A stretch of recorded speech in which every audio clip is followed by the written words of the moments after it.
Pontiac Off-Road.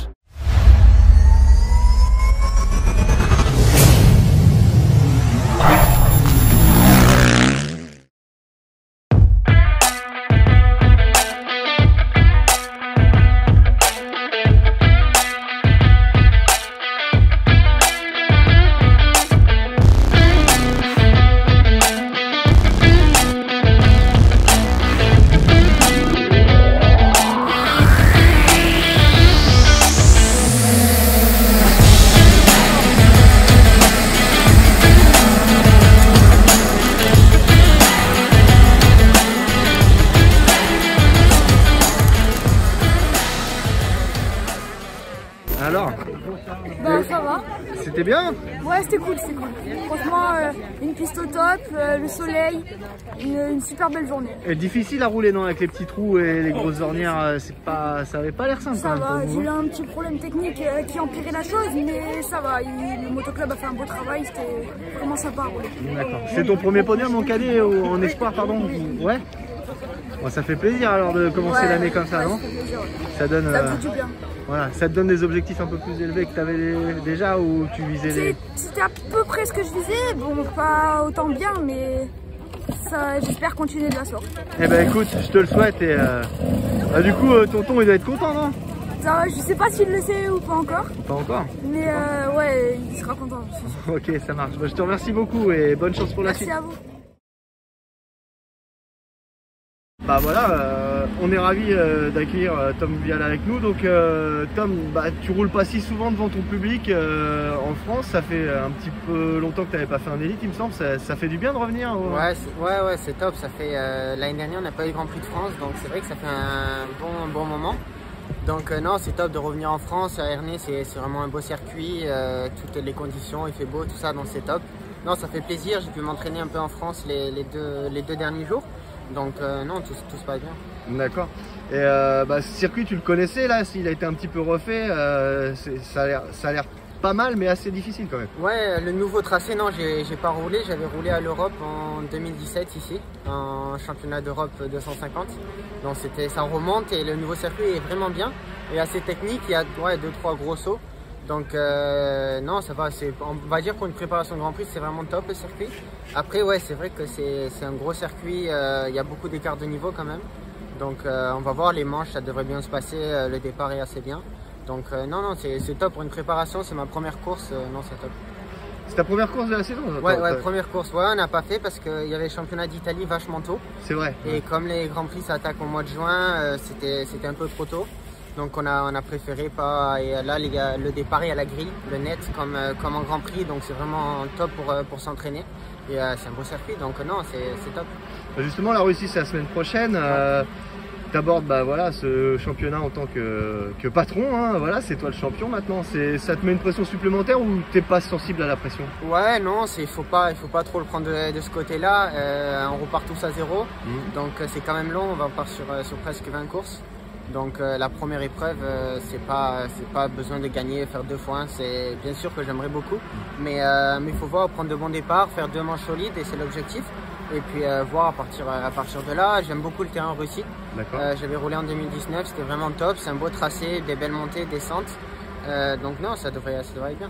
Ok, bah écoute, on te souhaite le meilleur et merci beaucoup. Super, merci. On est ici avec Romain Fèvre, donc c'est venu quand la décision de rouler ici en fait? C'est venu assez tôt qu'on a vu que bon, Ernée organisait. Si ça se faisait bien, on s'est décidé assez tôt de la faire. Parce que c'était une semaine avant les Grands Prix et bon, on sait que la piste allait être bien préparée. Donc voilà, je sais plus exactement, mais on s'est décidé assez de bonne heure. Et donc justement, t'en penses quoi de la piste et de tes adversaires? Ça fait un petit bout de temps que tu n'avais pas vu les vrais adversaires du championnat de France. Ça fait plaisir de revenir un peu devant ton public? Ouais, bah déjà ouais, c'est bien qu'il y ait du public, bon à nombre limité, mais c'est cool. Après pour le reste, ouais, c'est vrai que les pilotes du championnat de France on les voit jamais. Après c'est plus peu importe pour nous, mais après c'est plus les autres pilotes du championnat du monde. Forcément on se croise beaucoup sur les circuits en Belgique ou en Hollande déjà, donc bon, on a l'habitude de les voir aussi. Donc, mais c'est bien de faire une course de préparation, l'esprit de course et tout ça, prendre des départs tous ensemble, c'est bien de... C'est le seul truc qui se rapporte vraiment à la course. Donc, j'imagine en plus sur un terrain qui est quand même voilà, qui est un terrain de GP à la base, qui est préparé comme un terrain de GP, on a l'impression en tout cas vu de l'extérieur. Ouais, bah c'est pour ça, comme je dis, c'est pour ça qu'on est là, parce qu'à chaque fois c'est bien préparé. C'est une belle piste, normalement c'est un grand prix, donc voilà, c'est vraiment un entraînement à mesure d'un grand prix. Ok, bah écoute, on te souhaite le meilleur et merci beaucoup. Merci. On est en présence de Maxime Després. T'as un petit peu défrayé la chronique il n'y a pas très longtemps avec une super course à Mongueux. Ça fait quoi de battre Jeffrey Herlings? Ça fait plaisir un peu quand même, non? Oui, c'est sûr. Ouais. Comme je l'ai dit, voilà, c'est bon à prendre. Hein. Voilà, battre Jeffrey Herlings, c'est pas tout le monde qui peut dire ça. Après, voilà, la piste était quand même assez spéciale. C'était une course de préparation, donc voilà, faut pas non plus s'enflammer, mais c'est sûr que j'ai fait 2 courses de préparation, les 2 courses se sont bien passées. Donc voilà, on est prêt pour demain, on a bien travaillé avec toute l'équipe, donc il n'y a plus qu'à. Ok, et bah justement tu vas le retrouver là, Jeffrey, ça fait quoi c'est une bonne nouvelle tous ces pilotes, tous ces top pilotes de GP ici, ou au contraire c'est difficile pour votre championnat à vous en fait, les vrais pilotes de l'élite? Bah, on va dire c'est un peu à double tranchant, c'est sûr que au niveau du classement final, voilà, il y a des pilotes qui sont extérieurs, donc voilà, on sait que dans une course il peut se passer pas mal de choses, donc c'est vrai que par exemple s'accrocher avec un pilote de GP ça serait embêtant par rapport au championnat. C'est ces petits trucs là qui sont un petit peu plus pénibles, on va dire, mais après voilà, c'est quand même beau d'avoir un tel plateau. Je pense que voilà, c'est la reprise des courses, tout le monde a envie de rouler, tout le monde prépare sa saison, donc c'est comme ça, c'est inhabituel, mais c'est comme ça. Et après, c'est sûr, il y a l'histoire des primes, voilà, les primes de résultats. On va pas rentrer avec grand chose dimanche soir, mais bon. C'est pas dit parce que en même temps, enfin, tu pars pas battu, non? On a l'impression que cette année que la préparation s'est bien passée. Non, c'est sûr, mais apparemment il y a eu un barème un petit peu différent pour cette course-là, donc bon, après ça c'est comme ça, mais après voilà, non, ce qu'il faut c'est essayer de bien partir demain, ça va être important. Faire deux courses solides et voilà, après on verra, c'est bien. C'est vrai que moi j'ai pu faire le championnat hollandais par exemple dans les années précédentes, je prenais les points aussi, je prenais les primes, donc voilà, là c'est vrai que c'est un petit peu différent, il y a vraiment 15 pilotes, voilà, c'est vraiment beaucoup et qui feront que cette course là, mais ouais, c'est comme ça et on va rester concentré sur ce qu'on doit faire. Après on peut aussi penser qu'une bonne performance ici ça va braquer les yeux un peu du MX mondial sur toi, on sait jamais. Oui, c'est sûr que c'est une bonne occasion de se tester face à eux, quoi. Ouais, exactement, c'est sûr que si ça se passe bien, ça peut ça peut faire un bon coup de pub aussi. Donc voilà, donc non, on est quand même content de reprendre des courses.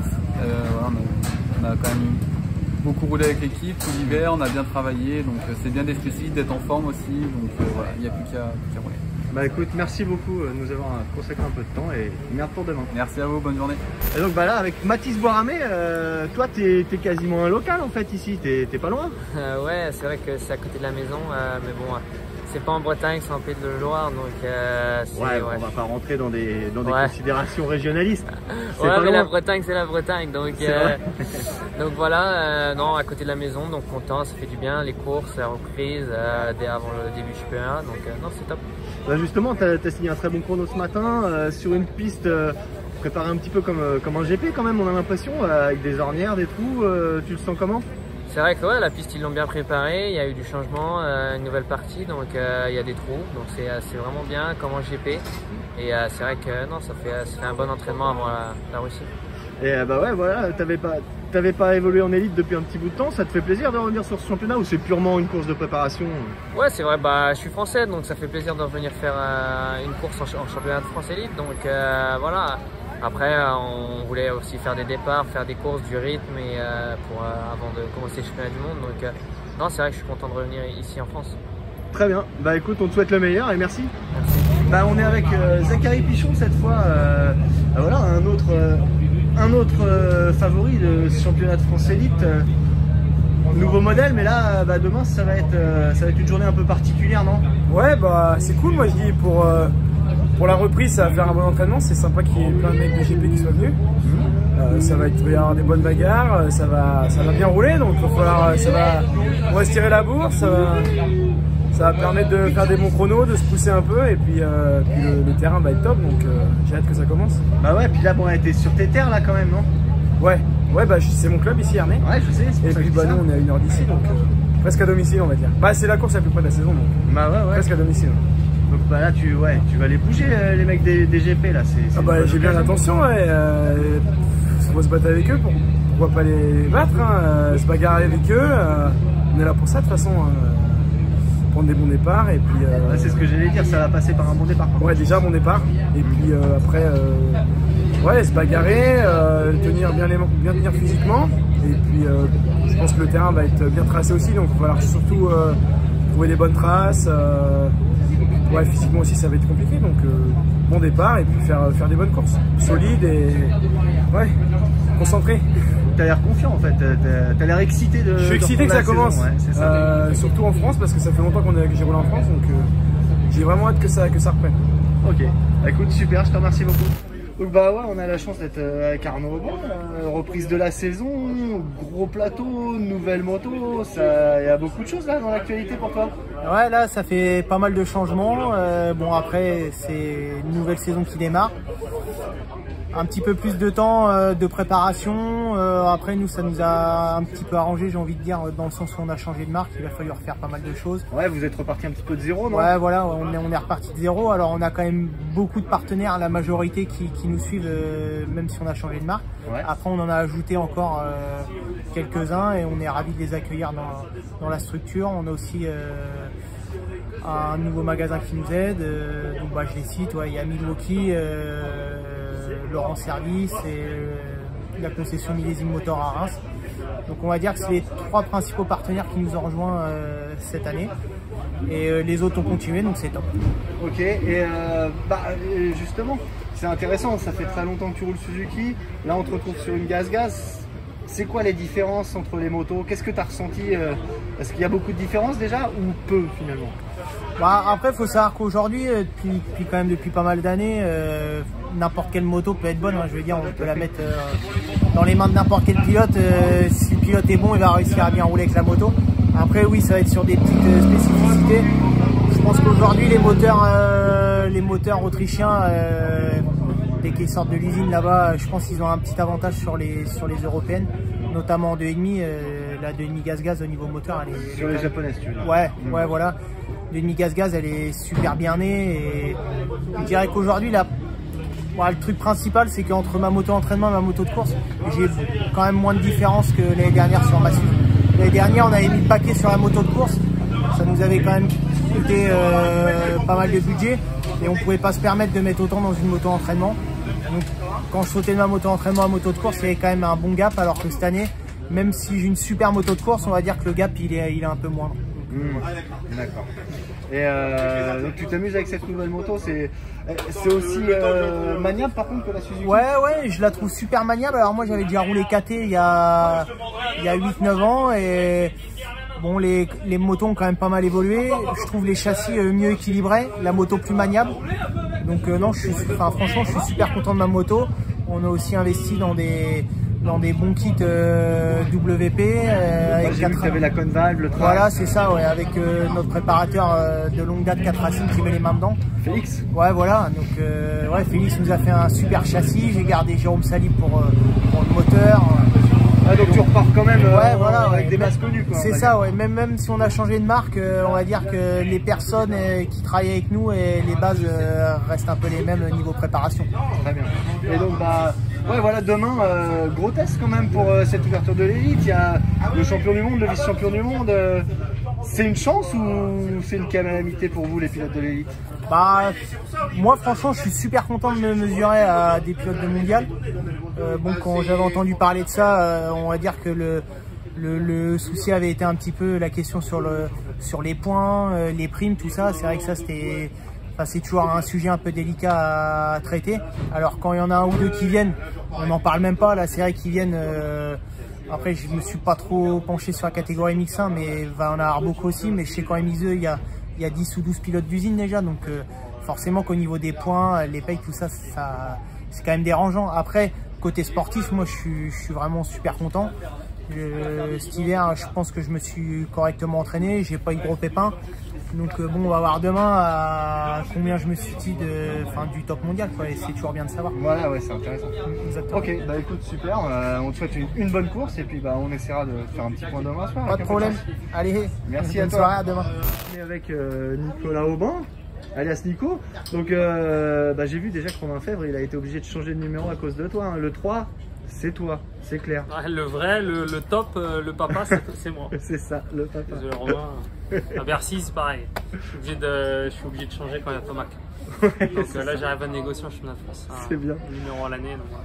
Bon, bah écoute, ouverture du championnat, nouvelle moto, gros plateau. Ouais. C'est ce que je disais avec ton frère, il se passe des trucs là en ce moment là pour vous.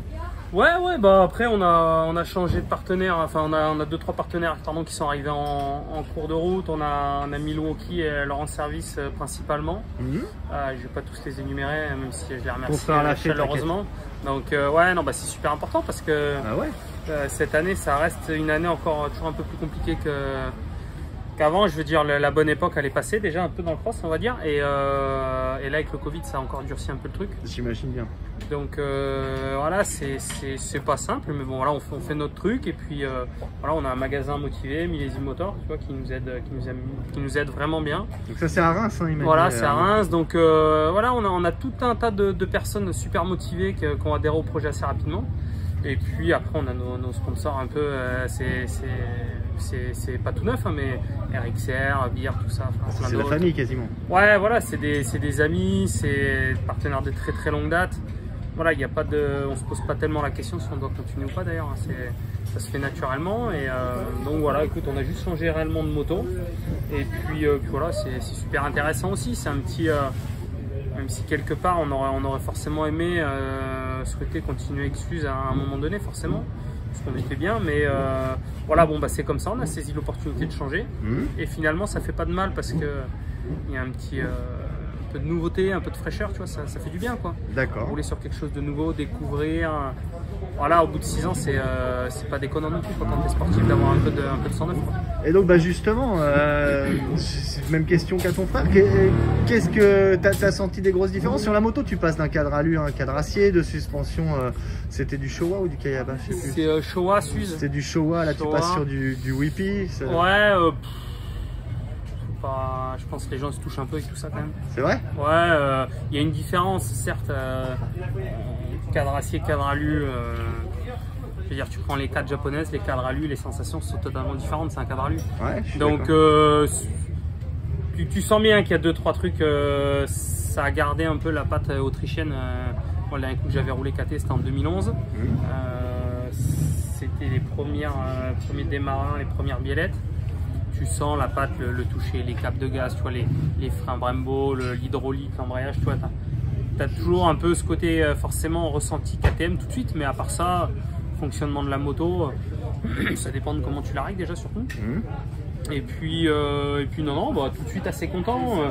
T'as le poids sur la balance qui est quand même pas déconnant. La moto fait 9 kg de moins, je crois, que la Suze. Ah ouais, quand même. Donc t'as quand même un peu de ressenti sur les terrains compliqués, un peu comme le sable, tout ça. T'as un peu plus de maniabilité, un peu plus de légèreté, un peu. Le moteur, pareil, l'arrivée de la puissance, tu vois, le Suze était assez péchu, moi j'aimais bien, c'était assez agressif. Tu vois, le moteur de la KT, ça peut ressembler un peu à Honda, tu vois. Plus rond en fait. Voilà, plus rond, une souplesse. En fait, ce qui est agréable, c'est l'arrivée de la puissance. Parce que la puissance, de toute façon, on en a déjà trop sur les 450. Ouais. Mais par contre, l'arrivée de la puissance est vraiment bonne, je trouve, et rend la moto assez facile. Et puis c'est pareil, t'as pas ou peu de frein moteur, donc par rapport à la Suze, c'est les deux petits changements, quoi. Donc ouais, je me fais vachement plaisir avec la moto du coup. Et puis voilà, maintenant on est à la première course. Donc parlons-en de cette première course, c'est un petit peu particulier là, c'est voilà, un élite, moi je me souviens pas avoir eu un plateau comme ça sur un élite. C'est bien ou c'est pas bien? Ben, je pense que si tu es objectif pour l'image du championnat, pour la communication, la médiatisation, pour tout, je veux dire, on n'a jamais autant parlé d'une ouverture que cette année. C'est vrai. Donc déjà parce qu'on a attendu, ça fait 8 mois qu'on n'a pas eu de course en France, en motocross du moins et en supercross. Donc forcément on l'attend tous. Il y a les pilotes de Grand Prix qui viennent parce que du coup c'est pareil, leur championnat du monde commence le week-end prochain en Russie. Les mecs ont besoin de rouler sur des belles pistes, tout s'est un peu calé pour ça. Et donc du coup la com est super bonne pour tout le monde. Je pense même vous les cite quelque part parce que vous avez plus de news à mettre que d'annoncer une ouverture classique. Donc en termes de médiatisation et sportivement, rouler avec les meilleurs pilotes du monde, ça reste l'objectif moi honnêtement demain rouler avec Erling, Fèvre, tout ça. Je suis content. Je suis content de me mettre sur la grille à côté d'eux. Après là où ça pêche, encore une fois, c'est vu qu'il y a énormément de pilotes, la Fédé aurait dû être quand même un peu plus correcte vis-à-vis de ces pilotes français qui font le championnat depuis des années, au moins sur les points et les primes, quoi. Donc bon, c'est un peu le bémol parce que voilà, je veux dire, on se fait chier. Si demain, même si tu mets du gaz, allez, tu fais quoi? Il y a 15 pilotes d'usine, si tu fais 12 et 12 déjà, tu as fait je pense une super journée. Ouais. Tu vois, tu vas repartir du championnat avec T8, ça 16 points au lieu de peut-être d'avoir fait un 1 ou un et 2. Tu repars avec pas ou peu d'argent. Ouais, c'est ce que j'avais dit. 16 points, 300 balles quoi. Ah non, c'est pas 300 balles. Si on avait gardé la prime, non, ça aurait été 150 €. Je crois. Ah ouais, c'est chaud. Donc si tu veux 150 €, on s'entraîne depuis des mois, on passe tout du budget, du matos. Alors certes, c'est l'élite, hein, on n'est pas là pour gagner des milliards, mais il y a un minimum, je pense, il y avait quand même un entre-deux à prouver, quoi, tu vois. D'accord. Mais bon, après ça, on en a beaucoup parlé avant, là je l'explique parce que tu m'en parles. Mais c'est intéressant, justement. Ça, ouais. Après, à côté de ça, bon, on a travaillé avec la Fédé un petit peu pour essayer d'équilibrer le truc, mais ça reste pas très... Tu vois, autant on est super excité d'être à l'ouverture sportivement, autant l'envers du décor, c'est relou, quoi, tu vois. Je veux dire, on a hâte d'être à la deuxième. C'est ça. Faut pas venir ici pour l'argent, quoi. C'est ce que tu veux dire. Non. Après, on roule aussi pour la passion. Attention, on n'est pas là. On parle toujours d'oseille, mais... Ouais, mais ça reste un métier pour vous. Pour nous, ça reste un métier. Et je pense que la Fédé aurait dû quand même un peu plus nous respecter là-dessus, quoi. D'accord. Mais bon, voilà, superbe piste. Ernée, franchement, au top. Belle terre, bien préparée. Aujourd'hui, ils ont bien géré pour que les 80, les 105, ils aient quand même une piste qui restait technique sans trop que ce soit le délire, quoi. Je pense que là, ils ont tout éclaté, ils vont tout bien arroser. Et demain, on aura, je pense, une vraie belle piste de motocross sur un gros terrain de Grand Prix, tu vois. On aura rarement ça à l'élite. On a hâte de s'habiller, sortir les belles motos neuves et aller mettre du gaz, quoi. Mais ouais, voilà, ça fait plaisir. Parfait. Première course avec ma fille, tu vois. Ouais. Donc ça, c'est le petit plus. Hop, on la montre très rapidement. Ça, c'est ma grosse joie du week-end, tu vois. Ouais. Ah bah ouais, première course avec ma fille, là, tu vois, hier, j'ai chargé le camion, c'était Disneyland. Donc voilà, on a hâte d'être à demain, hein, et puis mettre un peu le gaz là. Au moins partir devant les têtes de vent. Ouais. Au moins une fois, sur le shot là. Ok. On va essayer de gérer ça. Ouais, après, toi, t'es pas... Le reste, je vais faire ce que je peux faire, je vais donner le maximum, on s'en fout. Mais... C'est ce que c'est les Grands Prix, t'en as gagné un quand même. Ouais, mais là, les gars, ça date. Hein. Faut arrêter avec ça. C'était il y a 14 ans. 14 ans. Tu vois, donc, non, c'est loin. Certes. Bah écoute, parfait, on te souhaite bonne chance pour demain, Nico. Merci. Ciao les gars. Ciao.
Merci.